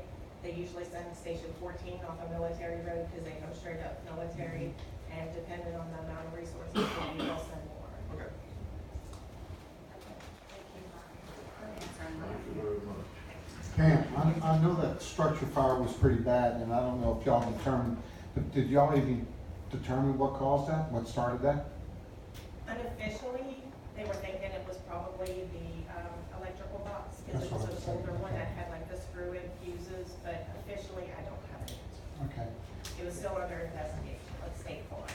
And I'm sorry for not announcing y'all being there for Night Out. Y'all are real big with us every year, and I'm sorry, because your smokehouse, the kids love it, everything. But, just wasn't with it tonight with that, so I'm sorry about that. But thank y'all for coming and participating again. Thank you very much. Plan and zone? Hi, Lola is ill tonight. We had two applications for annexation, 65179 Highway 41 and 40015 Old Highway 11. And we set up a public hearing for September 25th at 7 p.m. And that's all we had. Is that hearing here? Okay, thank you. When I was on planning and zoning, I attended the zoning meeting, and I still remember part of Old Highway 11 across the river. Part of that used to be B1 or B2. When Steve annexed that big section in, he had it annexed in with all of them. Okay, well, I'm gonna have to dig that out, but I guess what I wanna make sure, and I talked to the planning commission about this, is should we go ahead and reiterate that is an R1 street from the river to the interstate? Because if you have somebody come right there at the end of your street, wanna put a mini mart or a gas station or whatever in there, it's already zoned out there for commercial, so I think that part of that street is zoned commercial. I never looked back, but I know Steve had it, I remember him doing it to be all one. But you all correct him, but, on the railroad piece, between the railroad and interstate, you could probably leave that commercial. But if it's one, if it's one road, that then from the river to the interstate is now R1. And Steve didn't own across the river. When he annexed all that back down our street, he annexed in and all one of them almost all. There was, you know. I'll look it back up to make sure. I mean, there was some discussion about it. Mr. Cooper did bring it up somehow, and I did also remember that there wasn't a lot of it, but I thought at one time that part of that was commercial. Anyway, the reason I bring this up, and it's for the planning commission's benefit, that if it is and it isn't, is spot zoning, and these spot zoning needs to be eliminated, it needs to be on one. Always been another, another few. Yeah. Why is it big too? Unless it was just the way Paris had it. All right, well, Let's that's- look back in the file and see what we've done. I'm sorry, man. I did come in a request to y'all about the commercial site I did about a Waffle House, Naples, property there next to Waffle House. Y'all reviewing that too, ain't you? They wanted a tentative agreement from y'all about the plans, before they had it all drawn up. We haven't received it yet.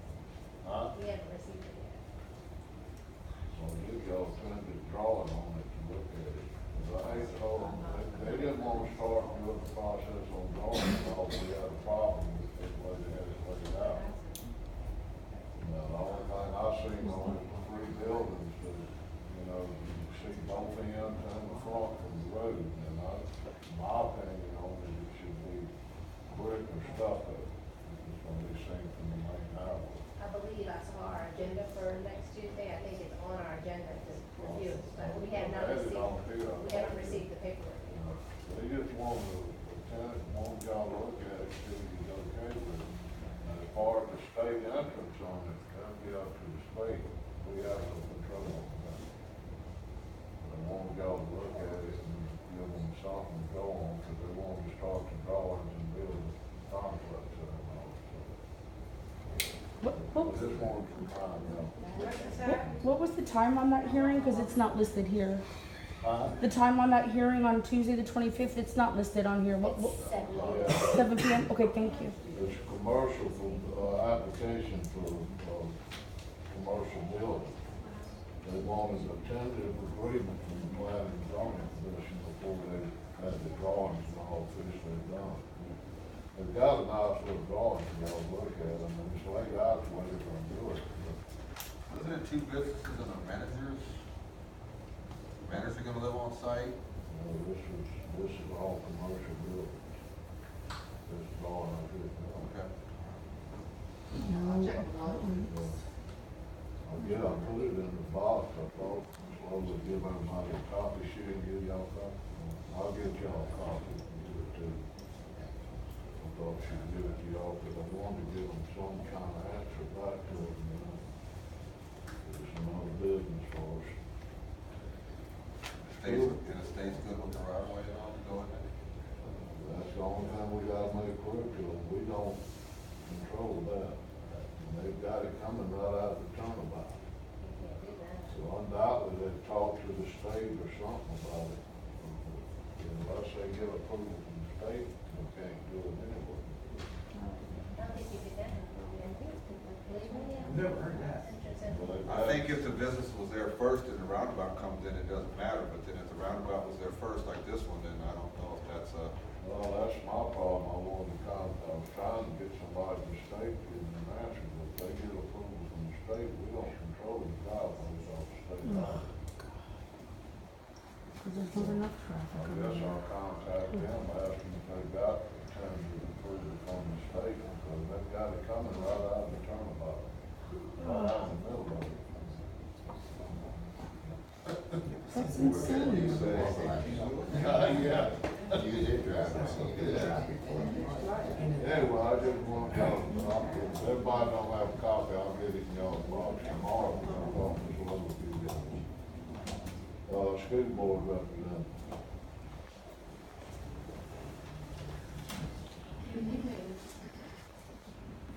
I began the beginning of the year meeting with principals, and I would like to kind of go over some things with you all that we discussed, particularly with Pearl River High School. We have, for some time, I expressed my concern for the girls' softball area and that back part and the sewer smell that we're smelling. And I know originally with the town, we had an agreement that when they were ready to connect it, y'all would meet us in the street with a connection, but we would have to come across with the line, the pipes for that. So We don't put the pipe. Yeah, that's my. was that put together? Because I haven't heard back. I'll put the, we got paper tap under y'all's It's side. on school board side now. Okay. Some days knew that. We waiting on the main office to tell us what to do. I thought I let them know, Peggy, I told them we had it done. Okay, I did not hear back, so that's why I'm asking. The council approved it, that's why I went ahead and done it. Okay, It's done, it's spelled up on the side that we did. okay. And also, I have spoken with a couple of people in the community that may be interested in helping us with repairing the building or replacing the building on the girls' softball field, and trying to do an upgrade on it. And as we get further into our meetings about this, I did mention it to Mr. Friola. And he's aware also of one entity that he's interested in helping. So as we get closer to doing this, I will let y'all know who it is and who all will be incorporated in this. We're hoping to really try to get that nice, that part. And it's been for some time pretty embarrassing actually for other schools to come over and be a participant on that field. especially with a nice tennis court there and, a nice school. So we're working on that, and, let's see, there's something else. I know that, concerns were for, I'm sorry, I'm gonna move on. I do need to talk with, you all about something that is very serious. You know, we have, our Pearl River High School is an A-graded school. Our, Creekside is, C, and Sixth Ward is B. And I know that some of you are related to some children on Sixth Ward, so I'm sharing this with you for a purpose and a reason. With that, the state has presented us with a rubric that they will be using that will be totally different from any of the grading in the past of the schools. And you may see our A schools drop to a C and our C schools drop to an F. And it would eliminate basically the B and D grading there. And this is a concern, so if you see that drop, this is the reason why. And I want to bring that to your attention because there is so much at stake here, because with economic development, a lot of the people that are looking for an opportunity to set up a business, most of the time they're going to look at our school grades first and see how well we're doing. And then next they're going to look at the buildings, of course, and they'll make a determination. So there's a lot at stake with this, and we just are kind of going to be pressed with some concerns here with that issue. We're not, I know that we have our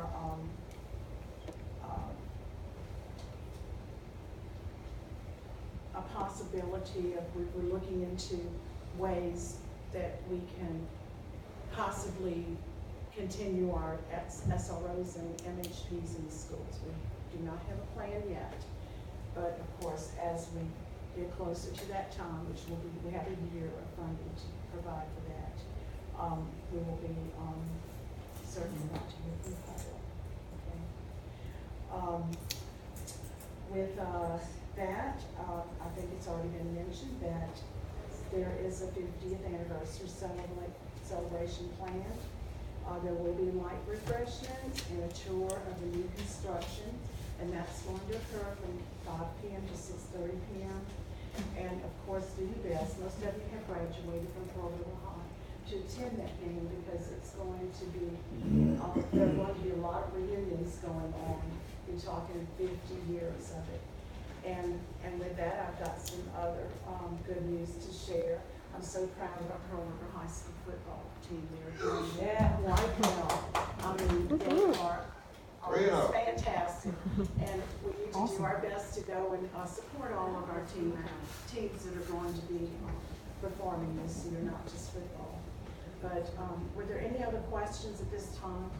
Just back in the rubric you talked about, is that the reason they're going away from the A, B, C, D, E, F grades to the No, 100% that's different. percentile? This is a grading of the schools. So this reduction of the letter grade to a numerical grade has nothing to do with that? Not with this, no. This is a different, that is a good point to bring up. Is this grading that they're doing for the schools now, is this more like what every other state and nation is doing, and we're finally catching up? So if our A school is gonna go to a C school, I guess, in reality, we've probably been a C school in the nation the whole time. Well, let me back up and explain something with that. What is occurring with the grade part of it is when your students are taking these assessment exams, and say a student doesn't do too well, but they have a bad day of testing or whatever. Unfortunately, this is the other issue. That student's grade is going to be part of the teacher's evaluation, which is unfair. And with that teacher's evaluation, say the teachers are having a bad year across whatever grade level it is, and they're suffering with the students not doing well on these assessments. What happens is that grade, again, goes into the teacher's eval.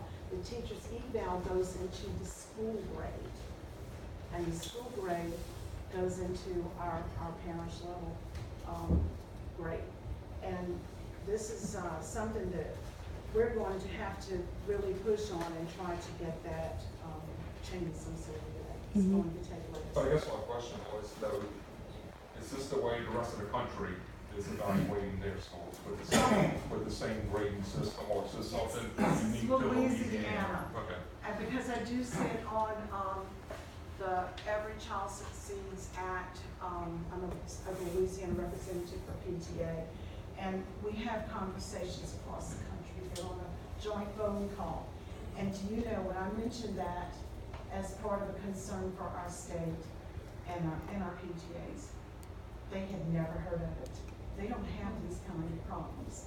And that is just very concerning to me, and the fact that, okay, there's a lot with this. It's just, we need to change it. We do. And we need to work at looking at doing that and getting the right people in as our state representatives and our senators to fight for us on these things. I do believe, again, we have elections, and we want to find out what some of them have put education first. So those are the ones you really want to sit down with and talk with. Question, I'm sorry. Is that by changing this, what you're talking about, it would be a more accurate and realistic reporting instead of fabricated grading system? It will not be, because what happens is you're basing a teacher's evaluation on a student's performance through an assessment test. And for another concern I have is the fact that the teachers have spoken with me about the amount of assessment testing that goes on at the end of the year. 3 weeks of it, of different tests. I definitely am not in favor of all the testing. So, I think our teachers need to be, they need to be teaching the classroom and not have this, standardized testing stuff that they're based off of. But I do believe that we need realistic grades and realistic results instead of. And unfortunately, that would take some legislation to try to establish it. Now, the teachers are allowed to teach their own curriculums and so forth, but the problem is that they're faced with is the fact that part of the education in that year is to teach these tests. Unfortunately, they are kind of forced to do that. And our teachers have a lot on them. And we really do, as a community, need to get behind them, because of all that they have to endure that comes down that is mandated from the state level. The teachers have guidelines that they have to follow, and when they do their lesson plans, they have to notate exactly which guidelines they're following. They really don't have freedom as to what they're going to teach. No, they're robots, that's what they are. They're robots. It's based on the testing. And whether a child learns something or not, they have to move on to the next rubric for the next day, and that's where our educational system is falling. And it's left up to the next grade level teacher to provide for that. But you can't, because you never learned it in the first place. So how are you gonna get it followed? All the parents, they send it home and the parents gotta teach them how to do it. And many parents can't. Look, my son's home all the time doing that. Who is making the decisions on the grading, the A, B, C, This comes D? down from the state. But who in the It state would be does? between the Bessie Board and Louisiana Department of Education. And are educators on that board? Or are they Believe it or not, politicians? people- Probably politicians. No, A Bessie Board is politicians. well, what do they know about education? Nothing. Okay. I'm a lifelong teacher. Mommy and daddy paid for it, that's what they know. And this is really messed up. I could say a lot on it, But I taught in a private school. We did not have these kind of regulations that you have. Well, And our that's very children true. really performed. That's very true. Charter schools and private schools are not under the same standards we are under. Right. And we have like a big foot on top of us. and we have to, do our best to work around it. Now, the teachers do get by with attempting to teach their natural way and bring in their own resources and so forth. The other thing is keeping Common Core out of our schools. The Eureka Math component, after doing some research and investigation, the Eureka Math component is the main source of problems. And it is trying to slip back. So I want to know, anybody in here that has a child that brings home a math paper that has Eureka Math on the bottom of it, and it will say that. I've already had 3 complaints so far, and I have, I'm just waiting to go with it, and then we're gonna move forward, because that was voted out by our school board a few years ago. And we are doing our best to keep it out. There are some of us that fight real hard in that school board to do that. And, Mary Kay's one of them. But, on the other hand, we have a lot at stake right now. We have a lot of pressures on us. It is so important that we continue to advocate for the teachers, advocate for the students on the state level, and if we have to go as far as the federal level. Is anyone from the school board, any representatives, are they pushing back against the state and the Vesey board to promote our teachers? And so, because when I say robots, like that's I mean that. Like I feel like our administrators are, the higher ups are, have their handprint. The teachers are not free to teach the way that they, I think all teachers offer something differently, and they should be allowed to teach freely as long as they're getting the job done and can account for their students, rather than, them having to be mandated, a specific way of how to teach, and then our children just being pushed through the system. And I think it's unfortunate because, me as a child, my kids even had such a wide range of different methods of styling of teaching and that takes part in sculpting these children, when you have a variety of different types of teachers that you go through the system experiencing, and I just don't see that anymore. I think, it's just like they have to be.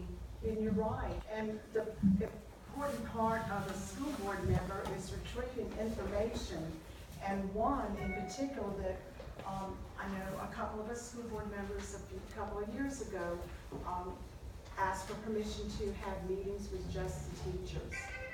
And out of that came a lot of interesting information. One thing that we learned, and this was a private meeting for each school that wanted to have this. Nobody else was invited, none of the principals, nobody else but teachers. And what came out of that is we found out that the cursive writing that you were taught in school to do was not being taught because it had slipped through. Second grade teachers thought the third grade generation that does not have a could push it to signature third grade.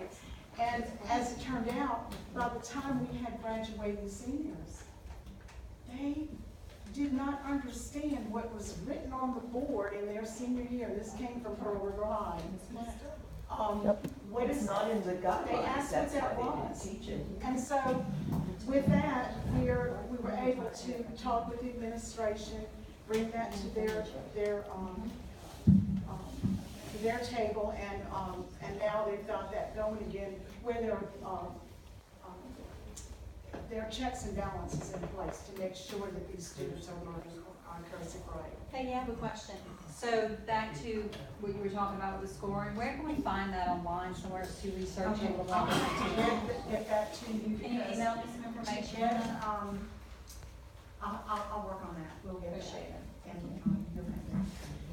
And so with that, I don't believe there's anything else I need to mention to you regarding the teachers, but I do have sources on this side, teachers, on the side of the parish, and I have sources on the west side that I sit with, and they can talk with me candidly, and they give me these concerns, and then as I get the information together, I will be addressing it. But Any other questions? Well, my question was, are you guys pushing back against Oh, the of same? course, we're, as a board as a whole, we are. But it's not just our board, it's affecting everybody in the state, which is, some people have, like in St. Charles Parish, they've allowed the Common Core to be in their system. And you might hear of school boards that have allowed that, but not that that's in the best interest. That's a horrible curriculum. And with that, we're just gonna watch it carefully and continue to talk loud about it. But thank you. Any more questions? Okay, thank you. Thank you.